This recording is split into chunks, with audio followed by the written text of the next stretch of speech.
الحمد لله الذي هدانا لهذا وما كنا لنهتدي لولا أن هدانا الله وأشهد أن لا إله إلا الله وحده لا شريك له وأشهد أن سيدنا مولانا بارك وسلم أما بعد. قال الله تبارك وتعالى: أعوذ بالله من الشيطان الرجيم. بسم الله الرحمن الرحيم. ولا تقولوا لمن يقتل في سبيل الله أمواتا بل أحياء ولكن لا تشعرون. صدق الله العظيم. بسم الله الرحمن الرحيم. رب اشرح لي صدري ويسر لي أمري واحلل عقدة من لساني يفقهوا قولي. بسم الله الرحمن الرحيم. تفضلوا تشرف ولي. اللهم صل على محمد وعلى آل محمد كما صليت على إبراهيم وعلى آل إبراهيم إنك حميد مجيد. اللهم بارك على محمد وعلى آل محمد كما باركت على إبراهيم وعلى آل إبراهيم إنك حميد مجيد. محترم بزرگ دوستوں اور عزیز ساتھیوں، اللہ تبارک و تعالیٰ کا لاکھ شکر و احسان ہے کہ اللہ تبارک و تعالیٰ نے ہم سبوں کو عاشورہ کا مبارک دن عطا فرمایا، اور انشاءاللہ الحمدللہ ہم سب کے سب روزے سے ہوں گے۔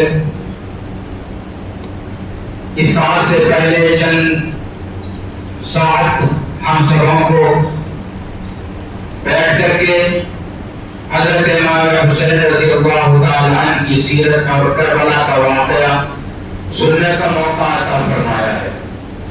اللہ تبارک و تعالی سے میری یہ دعا ہے کہ اللہ مجھے قرآن و حدیث کی روشنی میں صحیح کہنے کی توفیق عطا فرمائے، اور جو بھی باتیں کہی جائیں ان تمام باتوں کے اوپر مجھے بھی اور تمام سننے والوں کو بھی عمل کی توفیق عطا فرمائے۔ آمین ثم آمین۔ میرے دوستو، کربلا کا واقعہ بہت ہی طویل واقعہ ہے، بدل بھی ہے، بہت ہی لمبا واقعہ ہے۔ ایک آدھا گھنٹے کے اندر اگر بیان کرنا چاہے تو بڑا ہی مشکل ہے۔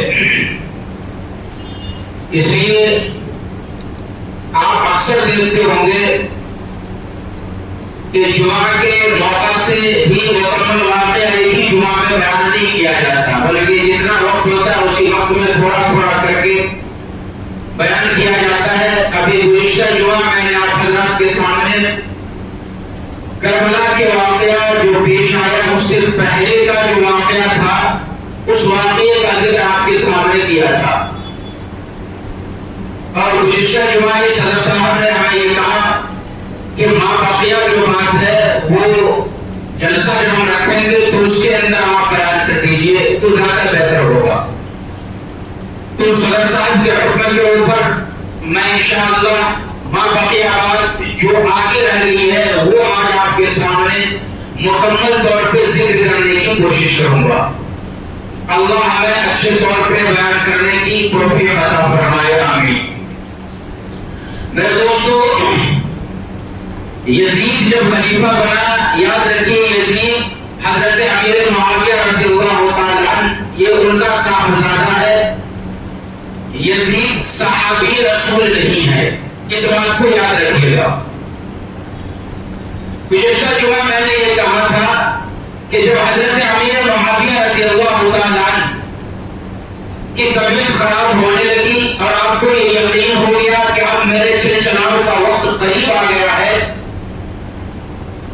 تو اس وقت کے جو بڑے بڑے صحابہ کرام تھے ان میں سے ایک صحابی رسول نے حضرت امیر معاویہ رضی اللہ تعالی عنہ سے یہ عرض کیا کہ آپ اپنے بعد جو خلیفہ ہونا ہے اس کا نام آپ ابھی سے طے کر دیجئے، تاکہ آپ کے بعد خلافت کے بارے میں کوئی مسئلہ پیدا نہ ہو اور اس مسئلے کو حل کرنے میں کسی مسلمان کا نام خون نہ ہو۔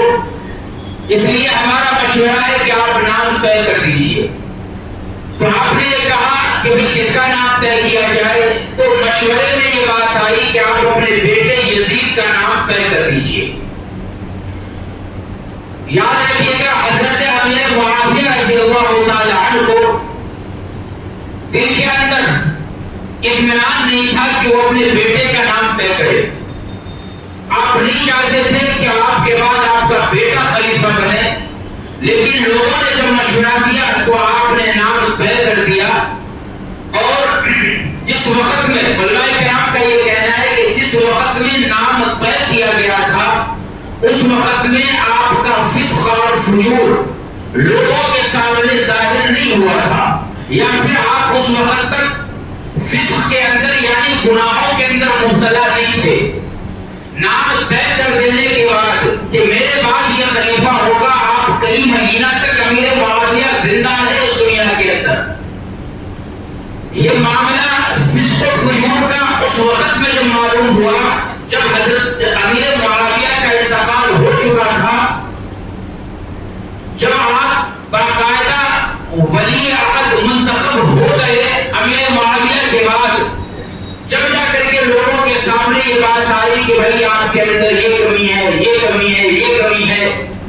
اور حضرت امام حسین رضی اللہ تعالی عنہ اور اس وقت میں جو چار بڑے بڑے صحابہ کرام تھے، حضرت عبداللہ ابن زبیر رضی اللہ تعالی عنہ، حضرت عبداللہ ابن عمر رضی اللہ تعالی عنہ، اور اسی طریقہ پر اور دوسرے صحابہ کرام حضرت امام حسین رضی اللہ تعالی عنہ، یہ سب کے سب جو تھے، حضرت عبداللہ ابن عباس رضی اللہ تعالی عنہ، ان سبوں کو جب حقیقت سامنے آئی تو آپ نے کہا کہ نہیں، میں انہیں اسلام کا خلیفہ یا پھر ولی عہد انہیں تصور نہیں کروں گا، انہیں نہیں مانوں گا. پہلے جب حضرت امیر معاویہ کا انتقال ہو گیا سن 61 ہجری میں، یزید خلیفہ بنا. خلیفہ بننے کے ساتھ ہی جتنے بھی گورنر تھے ان سبوں کو آپ نے خط لکھا، یزید نے خط لکھا کہ تمام کے تمام شہریوں سے یہ کہا جائے کہ اب ولی عہد امیر معاویہ رضی اللہ تعالی عنہ کے بعد یزید ہے، اور انہیں خلیفہ مانا جائے. اور ان کے تعلق سے تمام لوگوں سے یہ حکم دیا گیا، تمام گورنروں سے، کہ وہ ان کے لیے بیعت لے لے، ولی عہد کا بیعت لے لے. تو سبوں نے جو ہے اپنے اپنے طور پہ اعلان کیا اور بیعت لینا شروع ہو گیا. اس وقت میں مدینے کے جو گورنر تھے وہ ولید بن عتبہ ابن ابی سفیان، یہ صحابی رسول تھے. انہوں نے جب یزید کا خط آیا تو حضرت امام حسین، عبداللہ ابن زبیر، عبداللہ ابن عباس اور عبداللہ ابن عمر رضی اللہ تعالی عنہ کے پاس باقاعدہ آپ خود گئے، اور جانے کے بعد ان لوگوں سے کہا کہ امیر معاویہ کا انتقال ہو چکا ہے، اور چونکہ یزید اب خلیفہ بن چکے ہیں، ان کا خط ہمارے پاس آیا ہے کہ آپ سب کے سب ان کے نام کے اوپر بیعت کر لیں، اور چاروں کا نام خاص طور پہ لیا کہ سبوں سے یاد کرو، ان چاروں کے پاس خاص طور پہ آپ جا کر کے ہمارا پیغام سنا. تو اب چونکہ فسق و فجور ان چاروں حضرات کے پاس آ چکا تھا کہ نمازوں کے پابند نہیں تھے، وعدہ خلافی کر لیا کرتے تھے، بلکہ اس طریقہ پر یہ چھوٹی چھوٹی باتیں تھیں جو حضرت امام حسین اور یہ جو چاروں حضرات تھے ان کو یہ گوارا نہیں ہوا، کیونکہ نبی کریم صلی اللہ علیہ وسلم کی صحبت بالکل قریب سے آپ لوگوں نے پایا تھا، اور ان کی تربیت بالکل قریب سے آپ لوگوں نے دیکھا تھا. نبی کریم صلی اللہ علیہ وسلم کی تربیت میں رہ کر کے کوئی ایسا شخص ولی بن جائے جو نمازوں کا پابند نہ ہو یا دوسری خرابیوں میں کے اندر ہو، آپ نے گوارا نہ کیا. چنانچہ ان میں سے حضرت عبداللہ ابن زبیر اور حضرت امام حسین رضی اللہ تعالی عنہ نے یہ سوچا کہ ہمارے اوپر دباؤ بنایا جائے گا، اور دباؤ بنانے کی صورت میں ہو سکتا ہے کہ کچھ اوپر نیچے ہو جائے، کچھ نیچ ہو جائے، لہذا بہتر یہ ہے کہ ہم مدینہ کو چھوڑ کر کے مکہ کی طرف ہجرت کر جاتے ہیں. چنانچہ حضرت امام حسین اور حضرت عبداللہ ابن زبیر رضی اللہ تعالی عنہ یہ دونوں اپنی اپنی فیملی کو لے کر کے راتوں رات مدینہ سے مکہ کی طرف ہجرت کر گئے. جب آپ مکہ پہنچے تو ایسی صورت میں مکہ والوں نے آپ سے یہ کہا کہ جس طریقہ پر آپ نے یزید کی خلافت کا انکار کیا ہے، میں بھی یزید کو اپنا خلیفہ ہرگز تصور نہیں کروں گا۔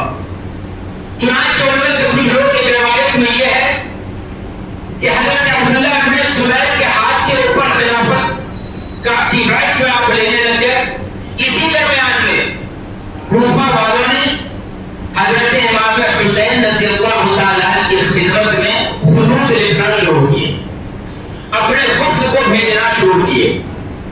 اتنے خطوط آنے لگے، اتنے لیٹر وہاں سے کوفہ سے آنے لگے اس مضمون، ایک ہی مضمون کے ساتھ کہ یہ کوفہ والے آپ کو اور اہل بیت کو دیکھنا چاہتے ہیں، ان کے ہاتھ کے اوپر خلافت کا بیعت لینا چاہتے ہیں، لہذا آپ کی خدمت میں جب یہ ہمارا خط پہنچے تو پہنچنے کے ساتھ ہی فوراً آپ کوفہ کے لیے روانہ ہو جائیے۔ یاد رکھیں میرے دوستو، حضرت امام حسین حالات کا اندازہ لگانے کے لیے کوفہ کی طرف آپ نے مکہ سے جو ہے جانا شروع کیا۔ آپ کے دل کے اندر خدا کی قسم ذرہ برابر یہ چاہت نہیں تھی کہ خلافت مجھے مل جائے، بلکہ آپ یہ چاہتے تھے کہ لوگوں کو جمع کیا جائے، لوگوں کے سامنے خلافت کی بات رکھی جائے، اور خلافت کی بات رکھنے کے بعد جب لوگ فیصلہ کریں کہ کسے خلیفہ بنانا ہے، بس اسی کو خلیفہ بنانا ہے، لیکن یزید کو خلیفہ نہیں بنانا ہے، کیونکہ اس کا فسق و فجور لوگوں کے سامنے آ چکا تھا۔ جب کوفہ والوں کے خطوط آنے لگے تو آپ نے یہ چاہا کہ ہم اپنے اہل و عیال کے ساتھ کوفہ چلے جائیں اور وہاں جا کر کے لوگوں سے مشورہ کریں۔ جب آپ کے جانے کا ارادہ لوگوں کو معلوم ہوا تو حضرت عبداللہ ابن زبیر، حضرت عبداللہ ابن عباس اور دوسرے جو بڑے بڑے صحابہ کرام تھے، وہ سب کے سب حضرت امام حسین کی خدمت میں حاضر ہوئے، اور حاضر ہونے کے بعد یہ کہا کہ نہیں، آپ وہاں ہرگز نہ جائیں، کوفہ والوں کے اوپر آپ بھروسہ نہیں کر سکتے، یہ وہی کوفہ والے ہیں جنہوں نے آپ کے والد کو بلا کر کے قتل کیا، یہی کوفہ والے ہیں جنہوں نے آپ کے بھائی حضرت حسن کو کوفہ بلایا اور بلانے کے بعد تنہ تنہا چھوڑ دیا، بے وفائی کی ان لوگوں کے ساتھ۔ آپ جائیں گے، ہو سکتا ہے آپ کے ساتھ بھی یہ لوگ ایسا برتاؤ کریں گے، لہذا آپ نہ جائیں۔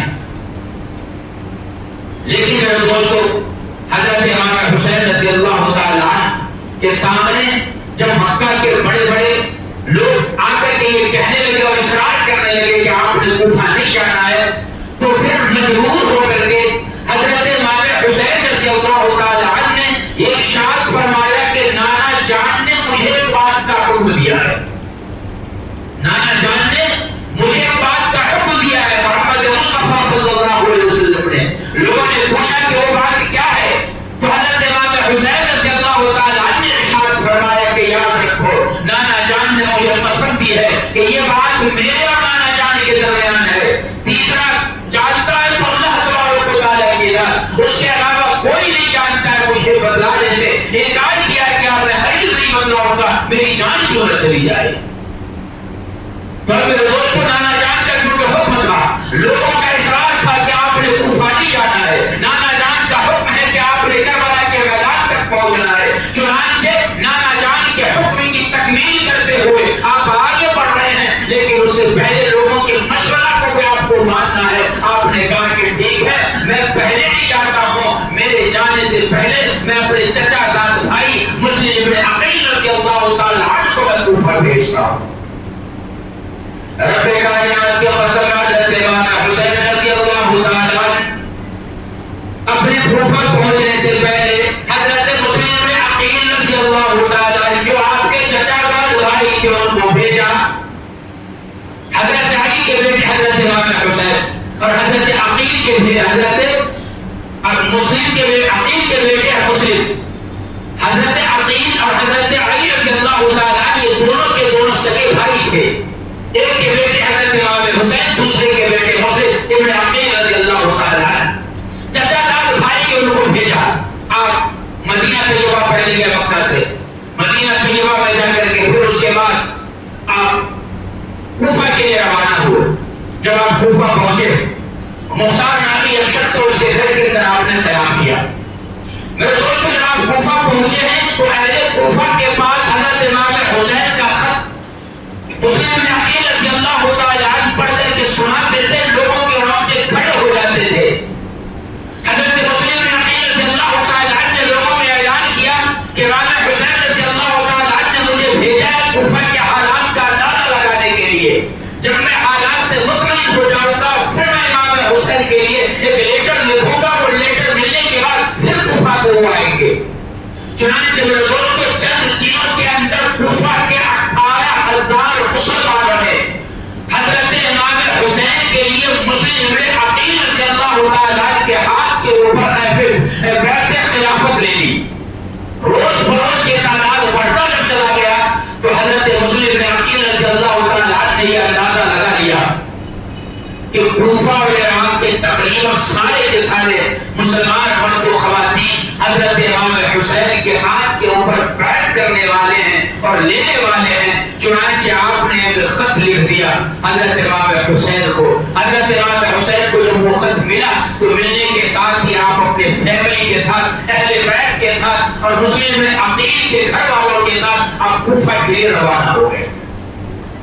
حضرت امام حسین رضی اللہ تعالی عنہ میدان کربلا میں پہنچے نہیں بلکہ پہنچائے گئے ہیں۔ آپ آج خود وہاں پہ لڑنے کے لیے یا پھر کوفہ لوگوں سے لڑائی کرنے کے لیے، یزید سے لڑائی کرنے کے لیے ہرگز نہیں گئے۔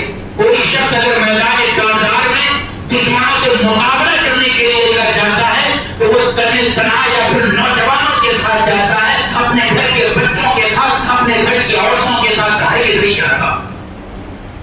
آپ اپنے گھر کے بچوں کے ساتھ، اہل بیت کے ساتھ، اپنی بیوی کے ساتھ، اپنے بہنوں کے ساتھ، اپنی بیٹیوں کے ساتھ مکہ سے کوفہ کے لیے جب روانہ ہو رہے ہیں، اس طریقہ پر جا رہے ہیں، اس کا مطلب ایک ہی ہے کہ آپ یزید اور ان کی لشکر سے لڑنے کے لیے نہیں جا رہے ہیں، بلکہ لوگوں کو انداز، لوگوں نے آپ کو بلایا تھا، اس واسطے آپ مکہ سے کوفہ کو جا رہے ہیں۔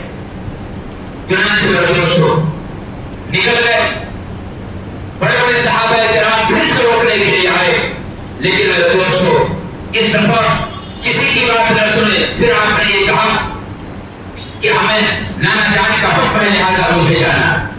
میرے دوستو ادھر جو مدینہ کے گورنر تھے ولید بن ابی سفیان، اور اس کے علاوہ کوفہ کے جو گورنر تھے نعمان، انہوں نے حضرت مسلم بن عقیل رضی اللہ تعالی عنہ سے یہ کہا کہ بھائی آپ اس طریقہ پر، چونکہ میں گورنر یہاں کا بنایا گیا ہوں، آپ کو کچھ کرنا ہے تو اس سے پہلے میری اجازت لینی ہے۔ اہل بیت سے مجھے محبت ہے اور میں آپ سے لڑائی جھگڑا نہیں چاہتا۔ یہ آپ جب خطبہ دے رہے تھے تو اس میں سے ایک شخص اٹھا، رکنے کے بعد کہا کہ آپ جو انداز اختیار کر رہے ہیں اس انداز سے تو یہ معلوم ہوتا ہے کہ آپ بزدلی کا اظہار کر رہے ہیں۔ آپ گورنر ہیں اور آپ کی حکومت میں اگر کوئی خلاف واقعہ کام پیش آ رہا ہے تو ایسی صورت میں آپ کو سخت مقابلہ کرنا چاہیے۔ اگر آپ نہیں کر سکتے ہیں تو ایسی صورت میں اس آدمی نے خود یزید کے پاس ایک خط لکھا اس مضمون کا کہ اگر آپ کوفہ کی حکومت چاہتے ہیں تو ایسی صورت میں آپ کو چاہیے کہ آپ فوراً جو ابھی کا موجودہ حاکم اور گورنر ہے اسے آپ فوراً ختم کریں، اس کی گورنری، اور کسی دوسرے حاکم کو یہاں پہ مسلط کریں۔ چنانچہ یزید نے عبید اللہ ابن زیاد کو، جو اہل بیت کا سب سے بڑا دشمن تھا، اس کو کوفہ کا گورنر بنا دیا، کوفہ کا گورنر بنا کر کے بھیجا۔ چنانچہ وہ کوفہ کے لیے جب وہ روانہ ہو رہا ہے تو تاریخ کے اندر بات لکھی گئی کہ اس نے اپنے چہرے کے اوپر نقاب لگا رکھا ہے، تو کوئی پہچاننے والا پہچان نہ لے کہ یہ ابن زیاد ہے۔ اور تقریباً کوفہ والے حضرت امام حسین کو دیکھتے نہیں تھے، اس لیے پہچانتے نہیں تھے کہ حضرت امام حسین دکھتے کیسے ہیں۔ چنانچہ ابن زیاد جب اپنے سواری پہ سوار ہو کے کوفہ کے اندر جب وہ داخل ہو رہا ہے تو لوگوں کے اندر یہ مشہور ہو گیا کہ حضرت امام حسین کوفہ آ چکے ہیں، چونکہ حضرت مسلم بن عقیل رضی اللہ تعالی عنہ نے لوگوں سے یہ کہا تھا کہ میں نے خط لکھا ہے حضرت امام حسین کو کوفہ آنے کے لیے، چند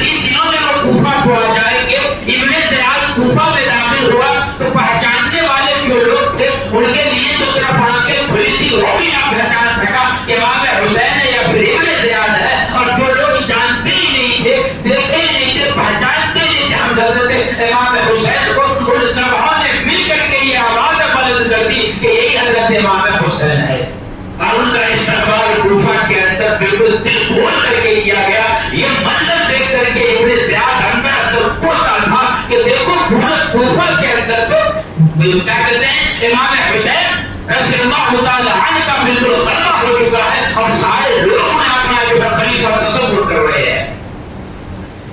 چنانچہ یہ سارا منظر ان کی آنکھوں کے سامنے تھا، ابن زیاد کی آنکھوں کے سامنے۔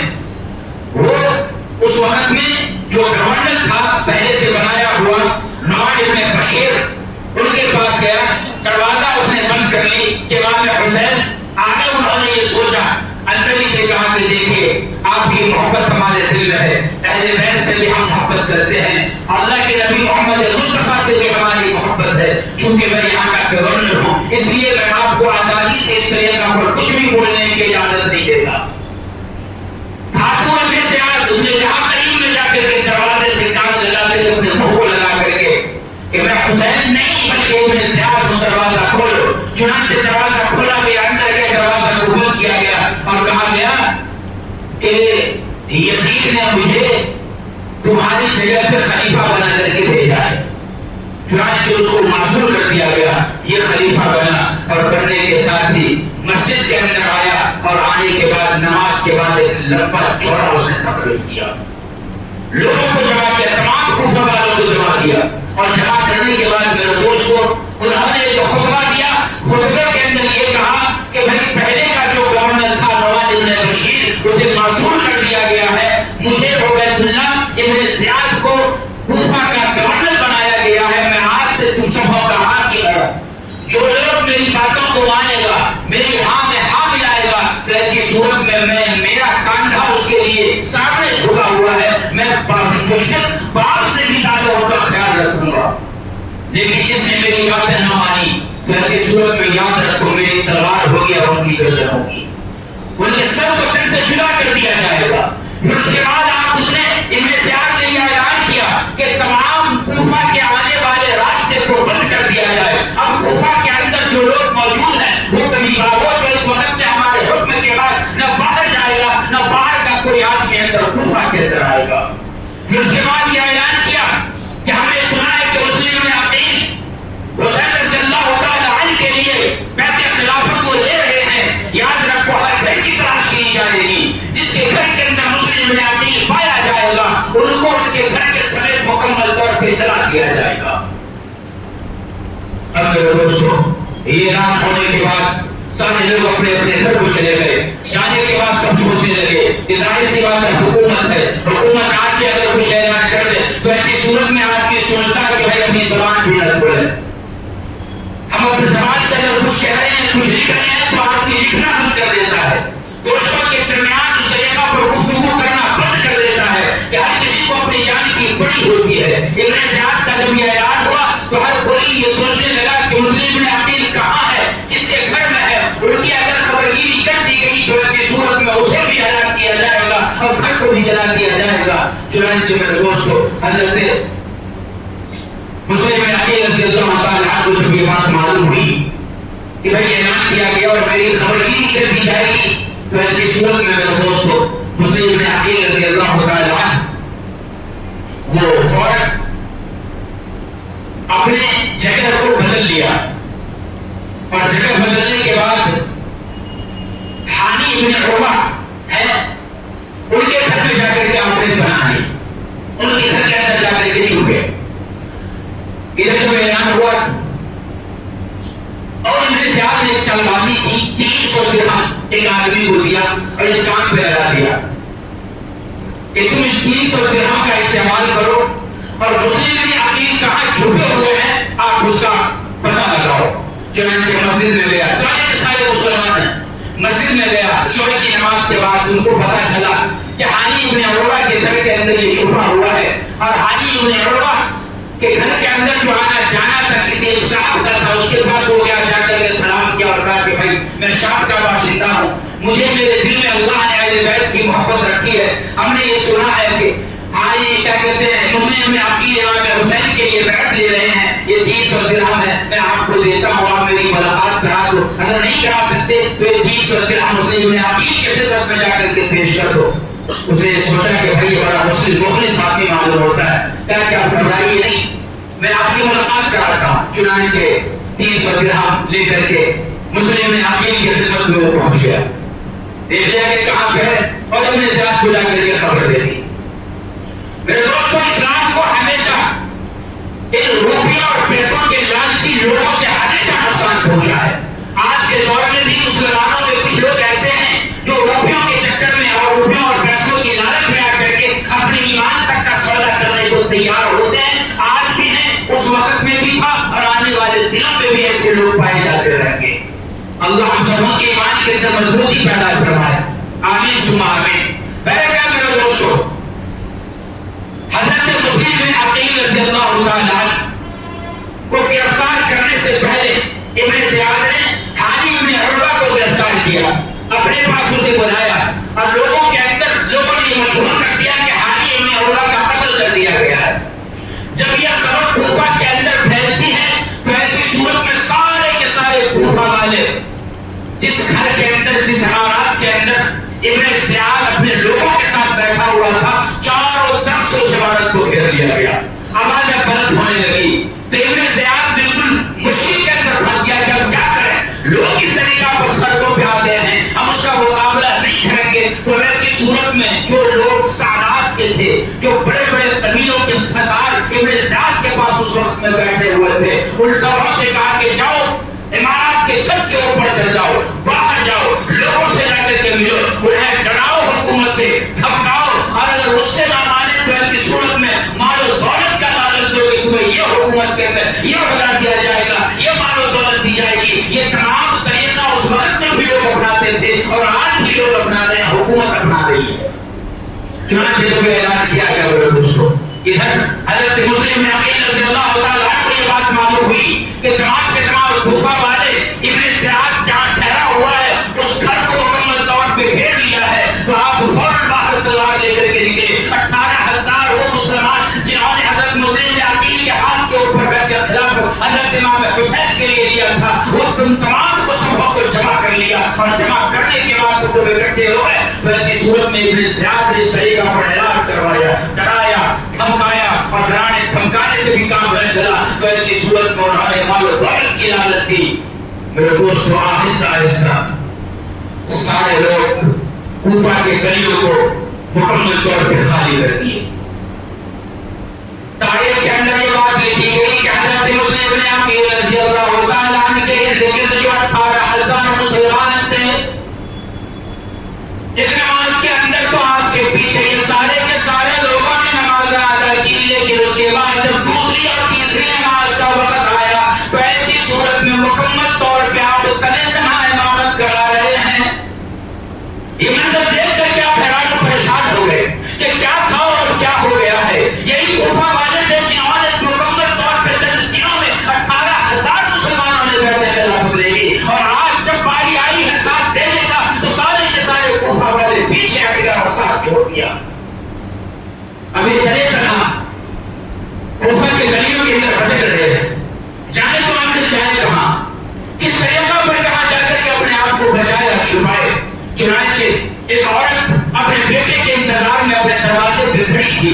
آپ دروازے کے پاس جا کر کے بیٹھ گئے. اس خاتون نے کہا کہ کیا بات ہے، آپ یہاں کیوں بیٹھے ہو؟ اس نے کہا کہ مجھے پیاس لگی ہے، کچھ پانی اگر پلا سکتے ہو تو پلاؤ. چنانچہ وہ خاتون آپ کو پانی لا کر کے دی. پانی آپ پیے اور پینے کے بعد اسی کے دروازے سے ٹک لگا کر کے یوں دیوار سے ٹک لگا کر کے آپ نیچے بیٹھ گئے. وہ خاتون کہتی ہے کہ آپ اجنبی آدمی ہو، میں آپ کو جانتی نہیں ہوں، آپ ہمارے دروازے پہ نہیں بیٹھ سکتے، حالات خراب ہے، آپ چلے جاؤ. ایک بار کہا، دو بار کہا، تیسری بار اس خاتون کا لہجہ چینج ہوا. انہوں نے سختی سے حضرت مسلم عقیل کو منع فرمایا کہ آپ یہاں سے چلے جاؤ. تو حضرت مسلم عقیل رضی اللہ تعالیٰ عنہ کی آنکھوں سے آنسو جاری ہو گئے اور آپ نے بے ساختہ کہا کہ وہ خاتون یاد رکھو میں اہل بیت میں سے ہوں، مسلم عقیل میرا نام ہے، کوفہ والوں نے مجھے بلایا تھا اور خط ہمارے حسین کے پاس سے لکھا تھا، اور اس طریقہ پر کوفہ والوں نے ہمارے ساتھ غداری کی ہے، دغا بازی کی ہے، دھوکہ دیا ہے. اس وقت میں اجنبی ہوں کوفہ والوں کے لیے، کوفہ میں میرا کوئی بھی گھرانہ نہیں ہے،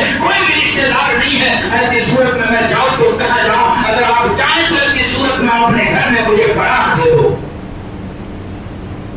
میرے دوستوں، اس عورت کا دل پسیج آیا. اس نے اپنے گھر کے دروازے کھول دیے. کہ جس کسی نے بھی اپنے دشمن کو بھی اگر اس نے مہمان بنا لیا ہے تو ایسی صورت میں ان کی جان تو چلی جائے گی، لیکن ہر قیمت پہ اپنے مہمان کی حفاظت مکمل طور پہ وہ لوگ کیا کرتے تھے۔ اب کا یہ دستور تھا میرے دوستوں۔ چنانچہ ان کا بیٹا جب آیا تھوڑی دیر کے بعد، اس خاتون کا بیٹا، اس نے دیکھا کہ اما جان ایک روم کے اندر بار بار جاتی ہیں، پوچھا کیا بات ہے؟ تو کہا کہ بیٹا کسی کو بتلانا نہیں۔ اس نے سارا واقعہ سنا دیا۔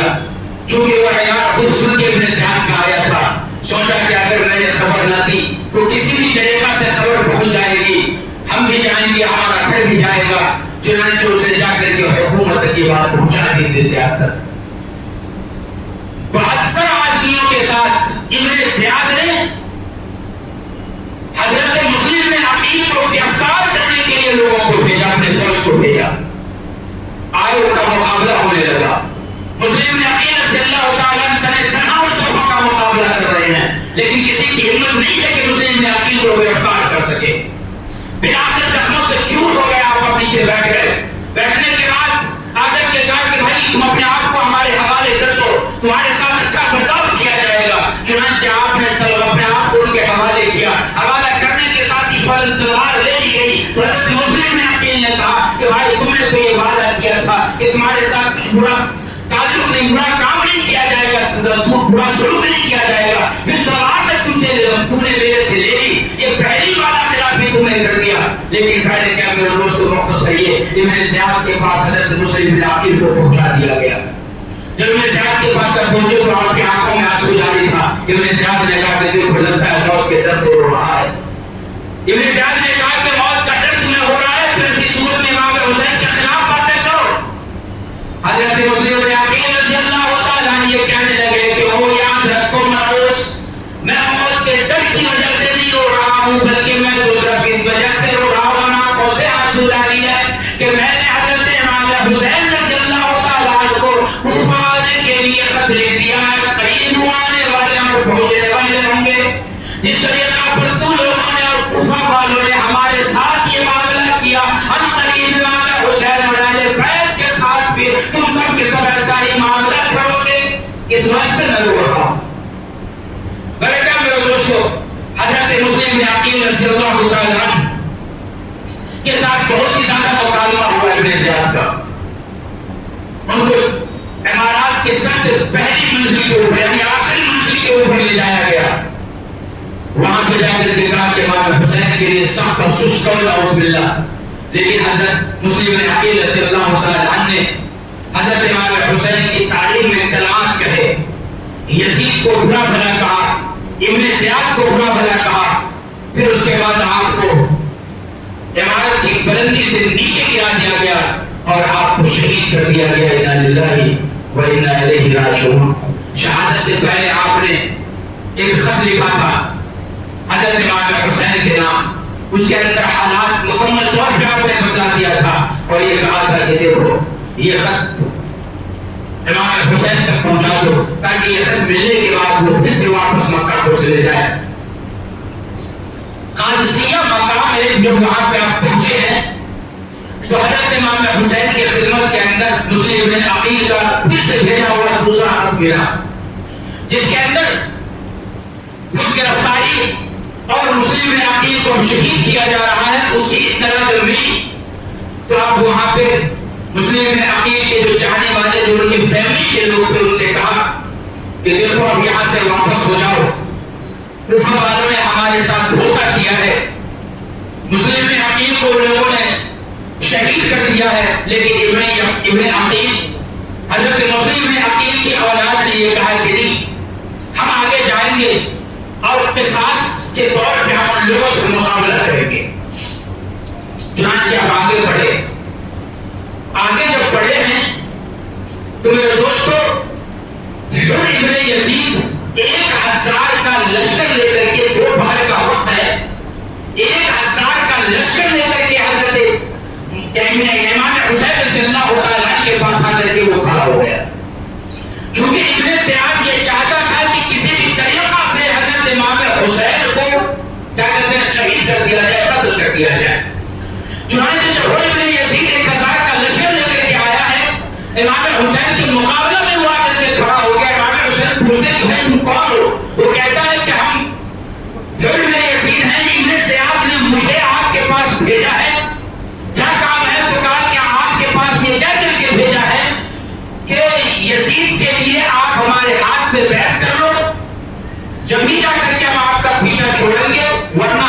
کے ساتھ لگے رہیں گے جب تک ہم آپ کو ابن زیاد کے پاس پہنچا نہ دیں۔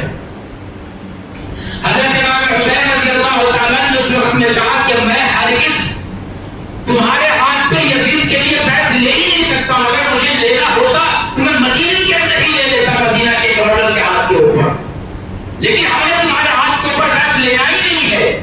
چنانچہ میرے دوستو اسی درمیان میں ظہر کی نماز کا وقت آ گیا، آپ نے وضو کی، وضو کرنے کے بعد دشمن کے فوج سے کہا کہ بھائی نماز تم ہمارے ساتھ پڑھیں گے یا جماعت الگ کریں گے؟ میرے دوستو انہوں نے یزید نے کہا کہ نہیں، میں آپ کے پیچھے نماز پڑھوں گا، چونکہ امامت کے لائق آپ ہی ہے، امامت کے لائق آپ ہی، آپ کے علاوہ کوئی ہے ہی نہیں سورج زمین پہ جو اس وقت میں خلیفہ بن سکے اور امامت کے لائق امامت کرا سکے۔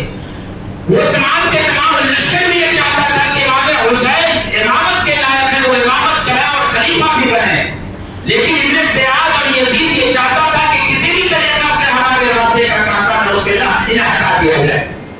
چنانچہ میرے دوستو کئی نمازیں امام حسین نے امامت کرائی ہے، امام حسین کی وراثت نے آزاد کی ہے، اور اس طریقہ پر نماز ہوتی رہی ہے۔ دن بدن میرے دوستو یہ معاملہ بڑھتا چلا گیا اور سخت سے سخت ترین دن آتے چلے گئے۔ اسی درمیان میں حضرت امام حسین خواب بھی دیکھا کرتے تھے۔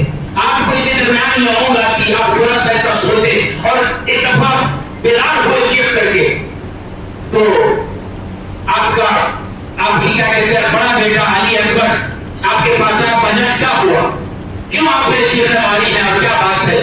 حضرت امام حسین رضی اللہ تعالیٰ یہ کہنے لگے کہ میں نے یہ دیکھا کہ ایک گھڑ سوار ہے جو ہمارے پاس آیا ہے اور وہ کہہ رہا ہے کہ کچھ لوگ ہیں جو سواریوں کے اوپر بھی سوار ہیں اور پیدل بھی وہ سواری کر سفر کر رہے ہیں اور ان کے پیچھے پیچھے ان کی موت مکمل طور پہ لگی ہوئی ہے، قریب موصل کے سب مرنے والے ہیں۔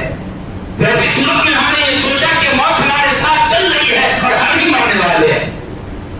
رب کائنات کیا قسم ہے میرے دوست، جب یہ بات علی اکبر کے کار کے اندر پڑی تو علی اکبر نے ارشاد فرمایا کہ ابا جان کیا ہم لوگ حق پر نہیں ہیں؟ امام حسین رضی اللہ تعالیٰ نے ارشاد فرمایا کہ ہم سب کے سب حق پر ہیں۔ تو ایسی صورت میں علی اکبر نے کہا کہ جب ہمارا آپ حق پر ہے تو ایسی صورت میں پھر رونے کی کیا بات ہے اور گھبرانے کی کیا بات ہے؟ اس طریقہ پر بارہا میرے دوستو تقریباً خواب دیکھا کرتے تھے۔ اس دوران سفر میں میرے دوستو مختصر یہ کہ محرم کی 9 تاریخ آئی، محرم کی 9 تاریخ آئی، اس کے بعد میرے دوستو یزید ابن یزید انہوں نے جب دیکھا کہ بھئی مقابلہ ہمیں کرنا نہیں ہے، امام حسین کا ہمیں مقابلہ کرنا نہیں ہے، تو انہوں نے کہا کہ آپ کچھ تو ایسا کریں جس کی وجہ سے یہ لڑائی رک جائے۔ تو حضرت امام حسین رضی اللہ تعالیٰ نے تاریخ کے اندر بات لکھی گئی کہ آپ نے 3 شرطیں لگائی کہ ان تینوں میں سے کسی ایک کو تم مان لو۔ پہلی شرط یہ لگائی کہ میں خود یزید کے پاس جا کر کے میں اپنا معاملہ اسے طے کر لیتا، میں ان سے پاس جا کر کے بات کروں گا، جو بات ہوگی وہ کھلے عام ہوگی۔ یا پھر دوسری بات یہ کہ میں جہاں سے آیا ہوں مجھے وہی واپس بھیج دیا جائے۔ تیسری شرط یہ کہ مجھے مسلمانوں کے سرحدوں کے اوپر جا کر کے چھوڑ دیا جائے اور میں وہاں کفار و مشرکین سے مقابلہ کروں گا، ان سے میں جہاد کروں گا۔ حضرت عزیز نے دیکھا کہ اس کے اندر ہمارا مقصد حل ہے، تینوں شرطوں میں سے کسی ایک کو بھی اگر مان لیا جائے تو مقصد حل ہے اور لڑائی مکمل طور پہ ختم ہو جائے گی۔ حضرت عزیز نے ابن زیاد کو یہ لے کر لکھا، جب وہ پہنچا ابن زیاد نے دیکھا کوئی معاملہ تو حل ہے، اس نے مان لیا، لیکن اسی کے بازو میں ایک شخص بیٹھا ہوا تھا، شمر دل جوشن، شمر دل جوشن بیٹھا ہوا تھا۔ اس نے کہا ابن زیاد یاد رکھو، اگر آپ نے امام حسین کو آج موقع دے دیا اور چھوڑ دیا تو ایسے صورت میں وہ پھر کبھی آپ اسے گرفتار نہیں کر پاؤ گے اور ان کا مقابلہ نہیں کر پاؤ گے، لہذا ابھی وقت ہے ان سے مقابلہ کرو جا کر کے۔ چنانچہ ابن زیاد نے شمر دل جوشن کو 4000 کے لشکر کا سپاہی بنا کر کے پھر جا کر کے تم ہی مقابلہ کرو۔ چنانچہ میرے دوستو 4000 کا لشکر آیا ہے۔ محرم کی 9 تاریخ تھی۔ 9 تاریخ کو جب وہ پہنچا، حضرت امام حسین آرام فرما رہے تھے، آپ کا بیٹا علی اکبر دروازے کے اوپر خیمے کے دروازے پہ بیٹھا ہوا ہے۔ یہ فوج آنے کے بعد شام کا وقت ہے، کہتا ہے کہ ابھی مقابلہ کریں گے۔ حضرت علی اکبر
مصیبت کے اندر مبتلا تھے، محرم کی 10 تاریخ کو جب اس نے دعا کیا تو اللہ نے ان کی مصیبت کو خوشیوں میں تبدیل کیا ہے. تو صاحب نے کہا، کمنٹ کیا کہ جب اتنا بڑا مبارک دن ہے یہ، تو حضرت امام حسین کربلا کے میدان میں تھے، اللہ نے ان کی دعا کو کیوں نہیں قبول کیا؟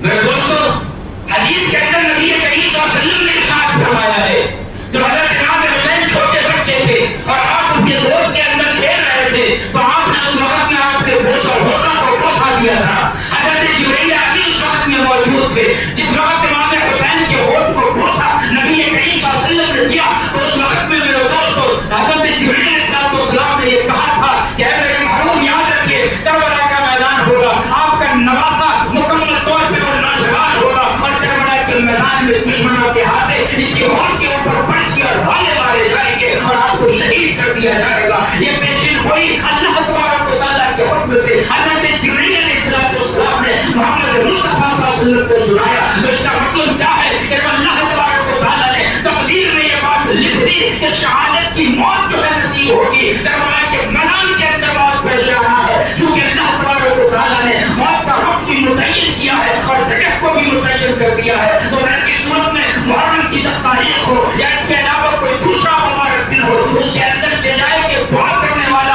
امام حسین رضی اللہ تعالیٰ کے ذات گرامی کیوں نہ موجود ہو. جب موت کا وقت متعین ہے تو ایسی صورت میں وہ دعا اس وقت میں بھی قبول ہرگز نہیں ہوگی. لہذا یہ کہنا کہ جب مبارک دن تھا سب کی دعا قبول ہوئی تو سیدنا امام حسین کی دعا کیوں نہ قبول ہوئی؟ جو اللہ تبارک و تعالیٰ نے موت لکھ دیا ہے، شہادت کی موت مرنا ہے، تو ایسی صورت میں ذہن اس طریقہ پر مل جاتا ہے کہ ہم اللہ سے اس مصیبت کی دعا ہم کریں. وہ خیال ہی اللہ تبارک و تعالیٰ ایسے اوقات میں دل سے انسانوں کے نکال دیتا ہے. چنانچہ میرے دوستو حضرت امام حسین کو نانا جان خواب کے اندر بلا رہے ہیں کہ قریب ملاقات ہونے والی ہے. چنانچہ میرے دوستو حضرت امام حسین اٹھے اور جا کر کے شمع دے جوشن ان کی فوج سے آپ نے کہا کہ بھائی دیکھو ایک کام کرو، ابھی لڑنے کے لیے ہم تیار نہیں ہے، مجھے رات بھر کی اجازت دے دو. محرم کی 9 تاریخ تھی، 10 کی رات شروع ہو چکی تھی، صبح ہو کر کے 10 تاریخ کا سورج نکلنے والا تھا. حضرت امام حسین رضی اللہ تعالیٰ نے دشمنوں سے کہا کہ رات مجھے اجازت دے دو کہ میں عبادت کر لوں. چنانچہ دشمن مقابلہ کرنے کے لیے کہا کہ مان گئے، کہا کہ ٹھیک ہے سو مقابلہ کریں گے. ادھر حضرت امام حسین رضی اللہ تعالیٰ اہل بیت کے اندر آئے، خیمے کے اندر گئے اور جانے کے بعد اہل بیت کو سمجھایا. سب سے پہلے آپ نے بنو وکیل کی اولاد کو سمجھایا اور یہ کہا کہ او میرے بنو وکیل کے سامنے دو، تمہارے بڑے بزرگوں نے جان دے دی ہے، ان کی جان کافی ہے، رات کی تاریکی میں تم سب کے سب دور ہو جاؤ، چلے جاؤ. جب صبح ہوگی تو ایسی صورت میں یہ سارے کے سارے لوگ مجھے تلاش کریں گے اور جب میں مل جاؤں گا تو مقصد ان کا پورا ہو جائے گا.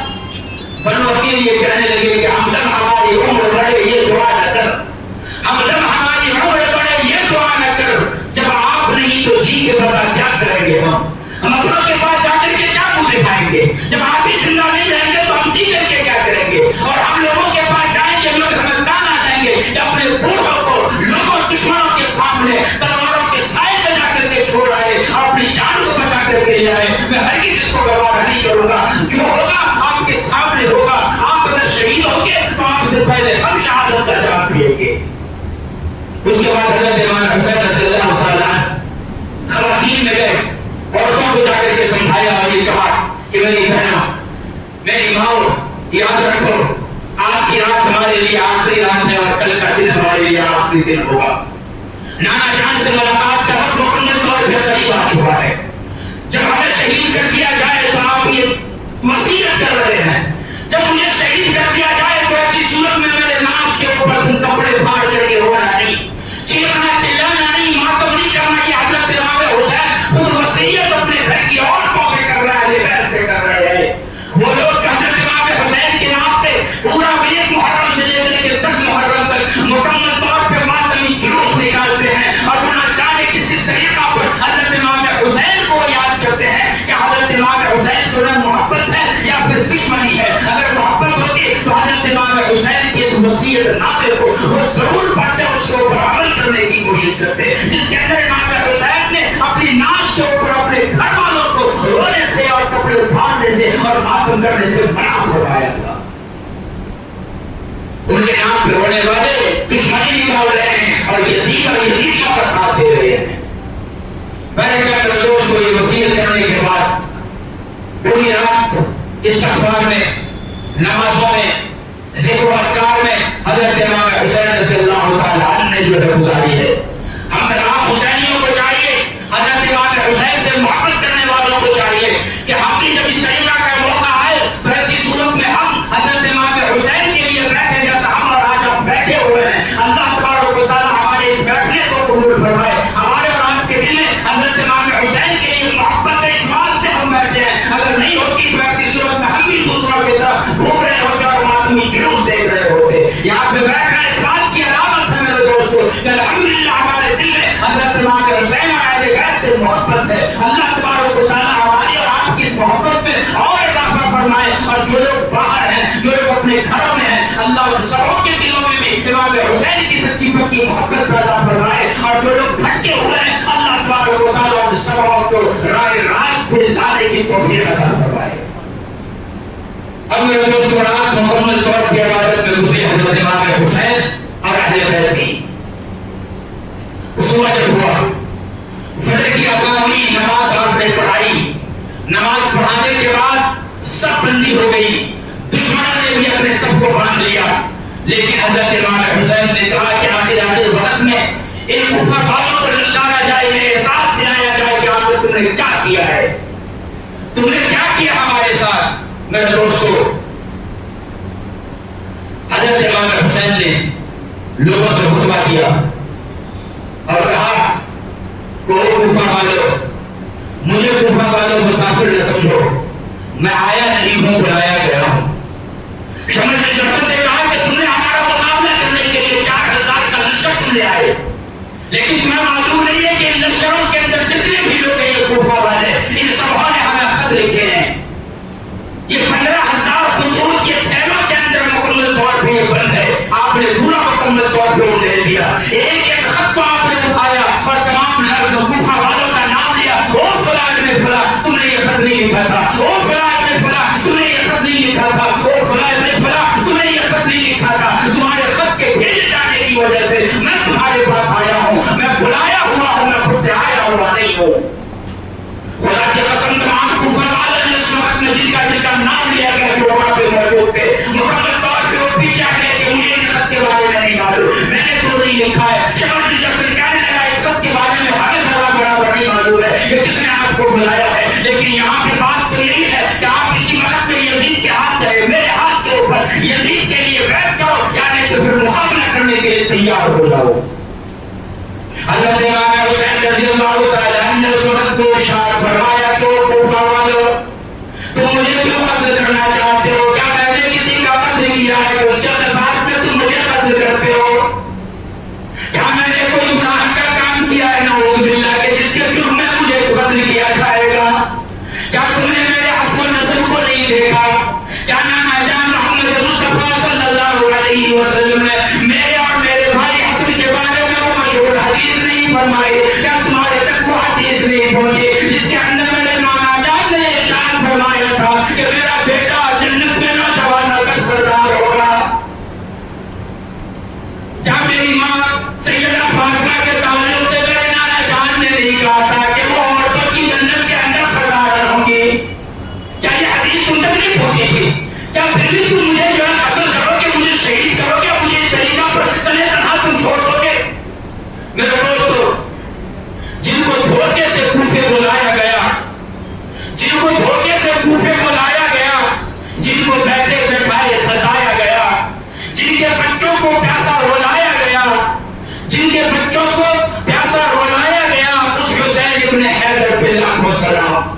اس طریقہ پر میرے دوستو آپ نے ان لوگوں سے خطاب کیا، لیکن لوگ تھے سمجھنے کو تیار نہیں تھے. جب ان لوگوں نے دیکھا کہ مکمل طور پہ بیان بڑھتا چلا جا رہا ہے، لوگ کس طریقہ پر جو لگتا چلا جا رہا ہے، تو ایسی صورت میں شمس تھے روشن نے پہلا تیر حضرت امام حسین کے لشکر کے اوپر پھینکا.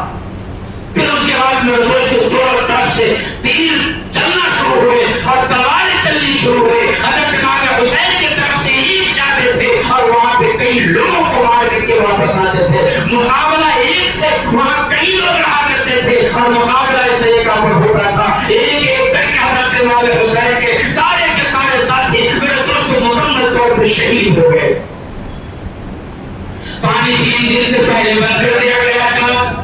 حضرت امام حسین علی اکبر کو کہتے ہیں کہ وہ میرے بیٹا آپ کی باری ہے, اب جا کر کے مقابلہ کرو. علی اکبر آگے آنے کے بعد جا کر کے مقابلہ کیا. کئی کو آپ نے قتل کیا, پھر اس کے بعد آپ بھی شہید ہو گئے. آپ ان کے لاش کو کاندھے کے اوپر اٹھا کر کے ایک بوڑھا باپ اپنے نوجوان بیٹے کو لاش کو کاندھے پہ اٹھا کر کے خیمے کے پاس لاتے ہیں اور لا کر کے رکھتے ہیں. دوستو اس طریقہ پر بوڑھا باپ اس طریقہ پر اپنے بیٹے کے لاشوں کو اٹھا کر کے لا رہے ہیں. اس کے بعد علی اصغر زین العابدین علی اصغر کو لے کر کے آپ آئے. کہنے لگے کہ بھائی یہ میرا چھوٹا بیٹا یہ پیاسا ہے, کم سے کم اس کے لیے تو پانی کا کچھ انتظام کر دو, کچھ لے لو پانی, اس کے اوپر تو کچھ ہم کھا جاؤ. خدا کی قسم اس طریقہ پر آپ لے کر کے بیٹھتے ہیں. دشمن کا ایک تیر آیا ہے, تاریخ کے اندر طریقہ پر بات لکھی گئی. آپ چھوٹے بچے کو لے کر کے یہ سواد مار کے قریب گئے ہیں, وہاں پہ چھوٹے ہیں اپنے بیٹے کے چلو میں پانی لے کر کے تو ان کے منہ کے اندر ڈالیں گے. رب کعبہ کی قسم ہے دشمن کا تیر آیا ہے, آپ کے دستانے کے اوپر لگا ہے, آپ مکمل طور پہ زخم آلود ہوا ہے, پانی نیچے گرا ہے. پھر اس کے بعد میرے دوستو حضرت امام حسین نے چہرے پاس والی کی طرف اٹھایا ہے اور کہا کہ یا اللہ جس طریقہ پر ان لوگوں نے ہمیں اور ہمارے اہل بیت کو پیاسا رکھا ہے, بھوکا رکھا ہے, مولا میں معاملہ آپ کے اوپر چھوڑتا ہوں, ان سبوں کو بھوکے اور پیاسے اس دنیا سے نصف و نابود کر دے. پانی نہیں پینے دیا میرے دوستو. علی اکبر بھی شہید ہوئے, علی اصغر بھی شہید ہوئے. اب میرے دوستو نماز کا وقت آ گیا, ظہر کی نماز کا وقت ہے. تاریخ کے اندر بات لکھی گئی, آپ نے اعلان کیا کہ نماز کا وقت ہے, ابھی تو رک جاؤ, مجھے نانا جان کی آنکھوں کی ٹھنڈک کو پہنچا لے دو. چونکہ میرے نانا جان نے کہا تھا کہ نماز میری آنکھوں کی ٹھنڈک ہے, چنانچہ میں اپنے نانا جان کی آنکھوں کی ٹھنڈک بننا چاہتا ہوں. لیکن دشمنوں نے کہا کہ نہیں, اور ایسی صورت میں آپ کو اجازت نہیں دیں گے, مہلت نہیں دیں گے. اب میرے دوستو جب مہلت نہیں ملی تو آپ نماز کا لڑائی کے وقت میں جو صلاۃ الخوف کا طریقہ ہے اس طریقے کے اوپر آپ نے تیمم کر کے نماز پڑھی ہے. نماز پڑھے, لڑائی کے اندر آپ شامل ہوئے اور مستقل طور پہ آپ لڑتے رہے. تمام ایک ایک کر کے آپ کے ساتھی کربلا کے میدان میں میرے دوست شہید ہو گئے. تنے تنہا آپ بچے ہیں. آپ کی خیمے کے اندر آپ کا جو زین العابدین جو چھوٹا بچہ وہ بیمار ہے, وہ بچا ہوا ہے. آپ کی بہن زینب رضی اللہ تعالیٰ عنہا وہ بچی ہوئی ہے. اور اس طریقہ پر سب ایک ایک کر کے میرے دوستوں دنیا سے رخصت ہو چکے. لوگوں نے دیکھا کہ حضرت امام حسین کے اوپر کوئی حملہ کرنا نہیں چاہتا, سب اپنے آپ کو بچانا چاہتا ہے. تو شمر دل جوشن شقی القلب اس آدمی نے یہ اعلان کیا کہ سب ایک بارگی امام حسین کے اوپر حملہ کرے, یہ بارگی حملہ کرے. لڑائی چل رہی ہے, تاریخ میں بات لکھی گئی, یاسر کا وقت تھا. پھر آپ نے دشمن سے کہا کہ بھائی ابھی اٹھ جاؤ, میں نماز پڑھنا چاہتا ہوں.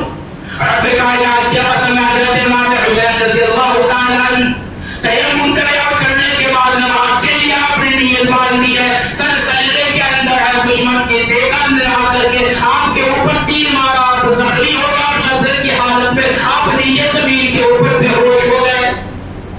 پھر دشمن نے آپ کے سر کو تن سے جدا کر دیا. رب کائنات کی قسم میرے دوستوں کربلا کے میدان کا نماز سے بہت ہی گہرا تعلق ہے. حضرت امام حسین نے جاتے جاتے قیامت تک آنے والے مسلمانوں کو یہ درس دے دیا کہ اگر تمہارے دل کے اندر امام حسین کی محبت ہے تو ایسی صورت میں تمہیں چاہیے کہ تم حضرت امام حسین کی محبت میں نماز کو ادا کیا کرو. چونکہ ملے کی جنت, ملے کا کوثر, اسی کو محشر میں چین ہوگا. ملے کی جنت, پیے کا کوثر, اسی کو محشر میں چین ہوگا. نبی محبت کریں گے ان سے کہ جن کے دل میں حسین ہوگا. اگر ہمارے اور آپ کے دل میں حسین ہے تو ایسی صورت میں حضرت امام حسین نے جاتے جاتے اس دنیا سے رخصت ہوتے ہوتے شہادت کا جام پیتے پیتے انہوں نے قیامت تک آنے والے مسلمانوں کو یہ سبق دیا کہ تم کسی بھی بیماری میں ہو, کسی بھی مصیبت میں مبتلا ہو جاؤ, نماز کا وقت آ جائے تو قضا تو دور کی بات ہے, چھوڑنا تو دور کی بات ہے, تم اسے قضا بھی مت ہونے دینا. یہ سبق دیا ہے. آج ان کے نام پہ جلوس نکالنے والے, ان کے نام پہ ماتم کرنے والے، مسجد سے صدا بلند ہوتی حی علی الصلاۃ، آؤ نماز کی طرف، حی علی الفلاح، آؤ کامیابی کی طرف، لیکن یہ لوگ نہ تو ماتم چھوڑتے ہیں، نہ ڈھول تاشے کا بجانا بند کرتے ہیں، نہ ریکارڈنگ بند کرتے ہیں، نہ میوزک بند کرتے ہیں، اور اسی طریقہ پر بجاتے ہوئے چلے جا رہے ہیں، چلے جا رہے ہیں۔ یہ امام حسین سے محبت ہرگز نہیں ہے میرے دوستو۔ اللہ تبارک و تعالیٰ ہم سبوں کے دلوں میں حضرت امام حسین کی سچی اور پکی محبت پیدا فرمائے۔ شہادت آپ کی ہو گئی، زین العابدین اور حضرت زینب یہ دونوں بچ گئے۔ خیمے کے اندر آگ لگا دی گئی۔ خیمے میں آگ لگانے کا منشا یہ تھا کہ وہ جو خطوط تھے جس کے اندر کوفہ والوں کے حال لکھے ہوئے تھے، وہ حالات یزید کے پاس نہ پہنچے، ورنہ ان سب کو قتل کر دیا جاتا کہ تم نے ان کو بلایا تھا، اس واقعے کے امام حسین آئے تھے، ہم سے لڑنے کے لیے تو وہ نہیں آئے تھے، تم نے کیوں بلایا؟ پھر جب بلایا تو پھر ہمیں کیوں نہیں اطلاع دی کہ میں ان کو بلایا ہوں؟ اس واسطے ان لوگوں نے مکمل طور پہ ختم کرنا ہے کیا کہتے ہیں ثبوت کو، اس لیے خیمہ کے اندر اسے آگ لگا دیا تاکہ وہ خطوط بھی جل جائے۔ میرے کیا میرے دوستو، حضرت امام حسین کو شہید کیا گیا۔ پھر شہادت کے بعد اس کے بعد پھر آپ کے ساتھ کیا ہوا؟ یہ چیزیں اور جن لوگوں نے ان کے اندر ساتھ دیا حضرت امام حسین کے مقابلے میں جو لوگ آئے ان کا کس طریقہ پر دنیا میں حشر ہوا، یہ تمام باتیں اگر آپ سننا چاہتے ہیں تو آنے والے جمعہ کو انشاءاللہ جمعہ میں تشریف لائیے، آگے کی بات وہاں پہ کیا جائے گا۔ اللہ تبارک و تعالیٰ سے میری دعا ہے کہ اللہ تعالیٰ ہم سبوں کو کہنے اور سننے سے زیادہ عمل کرنے کی توفیق عطا فرمائے۔ تو حضرت امام حسین کی مکمل کہانی اور یہ داستان جو بھی ہم نے آپ کے سامنے رکھی ہے میرے دوستو، ان کو اللہ سے میری دعا ہے کہ اللہ ہم سبوں کو سمجھ عطا فرمائے۔ حضرت امام حسین کے تعلق سے بہت ساری چیزیں اپنی طرف سے میاں میں آنے کے پیش کر دیا جاتا ہے، نمک مرچی ملائی جاتی ہے، لیکن میں نے جو آپ کے سامنے بات رکھی ہے وہ معتبر علماء کرام کا بیان اور بیانی کتاب ان کی جو ہے ان سے ہم نے مطالعہ کیا، اور اہل حق جو علماء کرام ہے ان کی بات میں نے آپ سامنے آپ سبوں کے سامنے رکھی۔ اس کے اندر کوئی لا لپٹ میل ملاپ نہیں، نمک مرچی کچھ بھی الحمدللہ نہیں ملایا گیا، جو صحیح اور حقیقت تھی وہی آپ کے سامنے میں نے رکھا ہے۔ اللہ ہم سب کو سمجھ عطا فرمائے، آمین۔ وآخر دعوانا الحمدللہ رب العالمین۔ دعا ہوگی